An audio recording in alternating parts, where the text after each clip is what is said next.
Oi pessoal, tudo bem? Eu sou a professora Pamela e hoje a gente vai falar um pouquinho sobre a herança ligada ao sexo ou herança ligada ao X. Pessoal, esse X é quem? O cromossomo X, tá bom? Então, o que acontece? Quando a gente pensa lá nos nossos cromossomos, nos nossos pedacinhos de DNA que compõem toda a nossa característica genética, esses pedacinhos, eles vão ser similares entre machos e fêmeas, no caso aí, né, da nossa espécie, homens e mulheres, enquanto a gente analisa do primeiro até o penúltimo parzinho de cromossomos, do cromossomo do tipo 1 até o cromossomo do tipo 22. Quando chega lá no último par, no par 23, o último par de cromossomos, a gente vai ter uma diferença em que as mulheres apresentam 2 cromossomos do tipo X e, no caso dos homens, eles apresentam um cromossomo do tipo X e um cromossomo do tipo Y. Mas o que isso quer dizer, gente? Por que eles têm nomes diferentes em vez de serem 2 similares para todo mundo, né?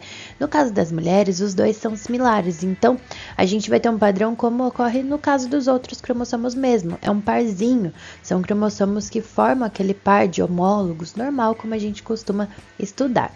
Agora, no caso dos meninos, dos homens, a gente vai ter aí uma situação em que esses 2 cromossomos que ficam juntinhos, eles não formam um par completamente, como acontece nos outros casos, nos outros cromossomos, tá? Então, vai ser um caso similar ao que a gente tem representado aqui nessa tela.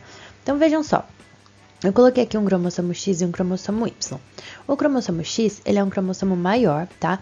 Lembrando que isso é apenas uma imagem ilustrativa para você compreender, mas o cromossomo X, ele é maior, ele tem mais genes, enquanto o cromossomo Y é menorzinho.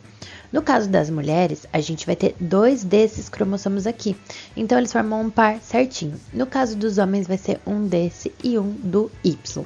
Mas já vamos ver esse caso no próximo slide. O que eu quero destacar nesse primeiro momento para você é o seguinte: esses cromossomos, eles apresentam regiões homólogas e regiões não homólogas. Então, quando a gente pega aqui, eu representei de verde uma região que eles têm uma similaridade. E é inclusive isso, pessoal, que faz com que esses 2 cromossomos, no caso dos homens, eles consigam se parear para fazer divisão celular, tá? Então, nesse caso aqui, a gente tem sim uma região similar. Agora, tem uma porção de cada um dos cromossomos, no X essa porção é maior, mas no Y ela também existe, que é das regiões não homólogas, ou seja, a região que no X vai apresentar alguns genes específicos, mas no Y vai apresentar outros genes diferentes, tá? Então, existe essa variação. Quando a gente fala de herança ligada ao sexo ou herança ligada ao X, que é um caso de genética que cai bastante aí nos vestibulares, a gente está falando de genes que se encontram aqui, ó, na parte não homóloga lá do cromossomo X. Então, são genes que vão aparecer nessa região, portanto, eles vão aparecer 2 vezes nas mulheres e uma vez só nos homens, tá? Então, esse tipo de herança que é ligada ao X ou herança ligada ao sexo, como a gente pode chamar.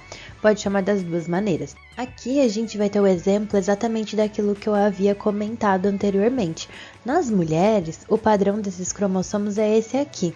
Claro, pessoal, estamos falando de característica biológica, produção de gametas, né, do sexo feminino, então se não houver nenhuma alteração, tá? Então as mulheres vão apresentar um cromossomo X fazendo par com outro cromossomo X, enquanto nos meninos a gente vai ter aqui um X e um Y. Por isso que os genes que estão aqui no X, eles vão aparecer 2 vezes para as mulheres, como acontece com aquelas heranças que a gente viu, as heranças mendelianas, monogênicas, né? A gente vai ter lá o nosso parzinho de genes normal aparecendo aqui, como sempre, Azão Azinho, Bezão Bezinho e etc, tá? No caso dos meninos, não, esse gene vai aparecer apenas uma vez, e a gente vai ver como que isso implica na herança de características. O primeiro exemplo que eu quero trazer aqui para vocês é o caso da hemofilia, tá? Pessoal, hemofilia é um problema de saúde, um problema genético, um problema recessivo, em que a gente tem uma anormalidade na coagulação sanguínea. Então, os fatores de coagulação lá da cascata de coagulação que a gente estuda também aí no ensino médio, existem algumas proteínas, alguns fatores aí para o meio que um depende do outro para que a coagulação ocorra de uma maneira adequada. Portanto, quem tem hemofilia, existe mais de um tipo, tá? Mas aqui pra gente não é o foco, o nosso foco é a parte genética, mas só pra vocês entenderem, é a deficiência na produção de algum desses fatores, tá? Então a pessoa não apresenta coagulação adequada, portanto, quando ela tem ferimentos, sangramentos que seriam mínimos, seriam fáceis de resolver em um organismo normal, essa pessoa não vai ter essa resposta e, portanto, ela pode ter uma hemorragia muito grave. Hoje existe tratamento para as pessoas que têm essa herança, mas em momentos passados isso era bem problemático, tá? Então vamos lá, gente, como que funciona a hemofilia? Primeiro de tudo, vou mostrar para vocês aqui nos desenhos dos cromossomos, tá? Então esses 3 casos aqui são casos das mulheres, tá? Então vejam que tem 2 cromossomos X, 2 cromossomos sempre iguaizinhos. No caso da mulher hemofílica, ela possui 2 genes iguais para hemofilia. Vai ser o caso da homozigota recessiva. Então vai ser Hzinho. Coloquei aqui na tabela para vocês, olha só. Quando a gente fala desse tipo de herança, pessoal, a gente não escreve somente o nome do gene, tá? A gente coloca também o cromossomo que ele se encontra. Então a gente coloca Xzinho, tá? Então essa mulher hemofílica, ela é a recessiva, ela é a homozigota recessiva. No caso da mulher heterozigota, que a gente tem aqui, ó, Xzinho, ela vai ser o que a gente chama de normal portadora. Ela é normal porque ela tem um Hzão, então se a doença é recessiva, o normal é ser dominante, porém ela é portadora. O que isso quer dizer? Ela pode transmitir esse gene aí para os seus descendentes, ela carrega um desses genes, porém ela carrega o outro de normalidade também. E a mulher normal vai ser a mulher que é homozigota dominante, ela tem Hzão e Hzão também, tá? Agora, no caso dos homens, a gente só tem 2 genótipos possíveis. Por quê? Porque o gene ele só se encontra em um dos cromossomos. Então, não existe a formação de pares, tá? Então, aqui, ó, no caso do homem hemofílico, ele vai ser o quê? Xzinho, Y. Lembra que o Y não tem homologia nessa região com o X? Então, o Y não carrega esse gene. Portanto, não forma par. Ele vai ter só Hzinho. Enquanto o homem normal vai ser a mesma situação, só que um Hzão. Ele vai ter Xhzão Y. Pessoal, como os homens não formam pares nesse tipo de herança, a gente fala que eles são hemizigóticos, ao invés de homo ou heterozigoto. Por quê? Porque não existe o par, então se diz hemizigóticos, tá? Então, no caso da hemofilia, a gente tem esse padrão de herança. No final, eu vou fazer um cruzamento pra gente ver como é que funciona esse tipo de herança, tá? Mas vamos pro nosso segundo exemplo. Nosso segundo caso aqui é o caso da distrofia muscular de Duchenne, tá? Essa distrofia muscular, pessoal, ela é muito séria, né? O nome já é autoexplicativo, uma distrofia aí na musculatura por conta de uma deficiência em uma proteína chamada distrofina. E essa deficiência ela é muito séria e, portanto, os meninos afetados, eles não chegam à fase reprodutiva, é muito raro, tá? E por isso vocês vão ver que isso implica um pouquinho numa variação aqui. Vejam bem. A gente tem mulheres normais portadoras, que são as mulheres heterozigotas, tá? Gente, essa doença também é recessiva, tá bom? Então, Dzinho aqui para as mulheres, normal portadora. A mulher normal, assim como a gente viu na hemofilia, é Dzão, a homozigota dominante. Só que vejam que eu não coloquei aqui mulher afetada. Por quê? Vocês vão perceber que nos livros didáticos, alguns apresentam isso também. O que acontece, gente? A mulher, para ela ser afetada, ela precisaria receber um X com o gene recessivo da mãe e um do pai. Só que lembra que eu falei para vocês que os meninos não chegam à idade reprodutiva, então por isso não existem meninas com essa doença. É muito raro acontecer, mas costuma se considerar que para fins didáticos isso não existe, tá? Porque, gente, se as mulheres são XX na hora da reprodução, esse X ele vem um da mãe e um do pai, como eu falei. Então os pais precisariam mandar também. Se só a mãe manda, como por exemplo aqui, ó, esse XDzinho poderia ter vindo de uma mãe portadora e o XDzão de um pai normal, né? Um pai que não possui a doença. Mas aí a gente tem um heterozigoto, então a gente não vai ter a doença. Agora, para que venha XDzinho dos 2 pais, precisa que a mãe tenha pelo menos um, então poderia ser uma mãe só portadora, mas o pai, lembra que ele é hemizigoto? Olha só, o pai com distrofia, para ele poder ser capaz de mandar esse gene, ele tem que ser XDzinho. Enquanto se ele tiver um Dzão, ele já é normal, né? Então, para ele conseguir mandar esse XDzinho para a filha, ele precisaria ser doente. E os homens doentes, eles acabam morrendo antes da fase reprodutiva. Por isso, esses dois XDzinhos não se encontram, dificilmente se encontram aí para formar meninas com a doença, tá?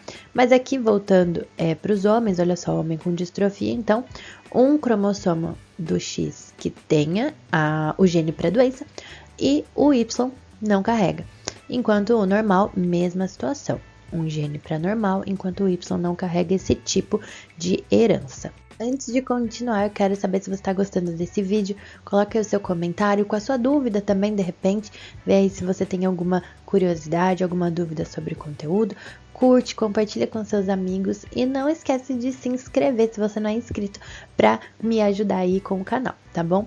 Então, pessoal, vamos falar do último exemplo aqui, que na verdade costuma ser o primeiro, mas eu deixei ele por último de propósito, vocês já vão entender por quê. Então, a gente vai falar do daltonismo, tá? Gente, o daltonismo é um tipo de anomalia em que a pessoa tem problema na diferenciação das cores.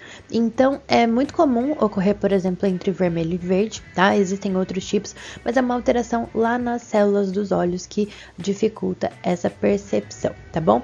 Então, pessoal, o que acontece? Vai ser exatamente a mesma ideia que a gente viu na hemofilia, só que agora a gente usa as letras referentes ao daltonismo, mas vamos lá, ó. Mulher daltônica, então, ela vai precisar ter dois genes para o daltonismo, XDzinho, XDzinho. A mulher portadora, ela vai ser Dzão, Dzinho. Então, ela vai ser uma mulher heterozigota para esse gene. Enquanto a mulher normal, ela carrega dois genes dominantes aqui, Dzão, Dzão, tá? Os homens hemizigóticos, eles vão ser XDzinho Y quando daltônico e XDzão Y quando não daltônico, tá? E aí, pessoal, eu queria fazer alguns comentários em relação a isso. Primeiro que a maioria das doenças, geralmente são essas três, tá? Que a gente estuda no ensino médio, cursinho, para esse tipo de herança, quando a gente estuda exemplos específicos. Então, vejam que os três casos são recessivos, tá? Isso é bem importante de você lembrar.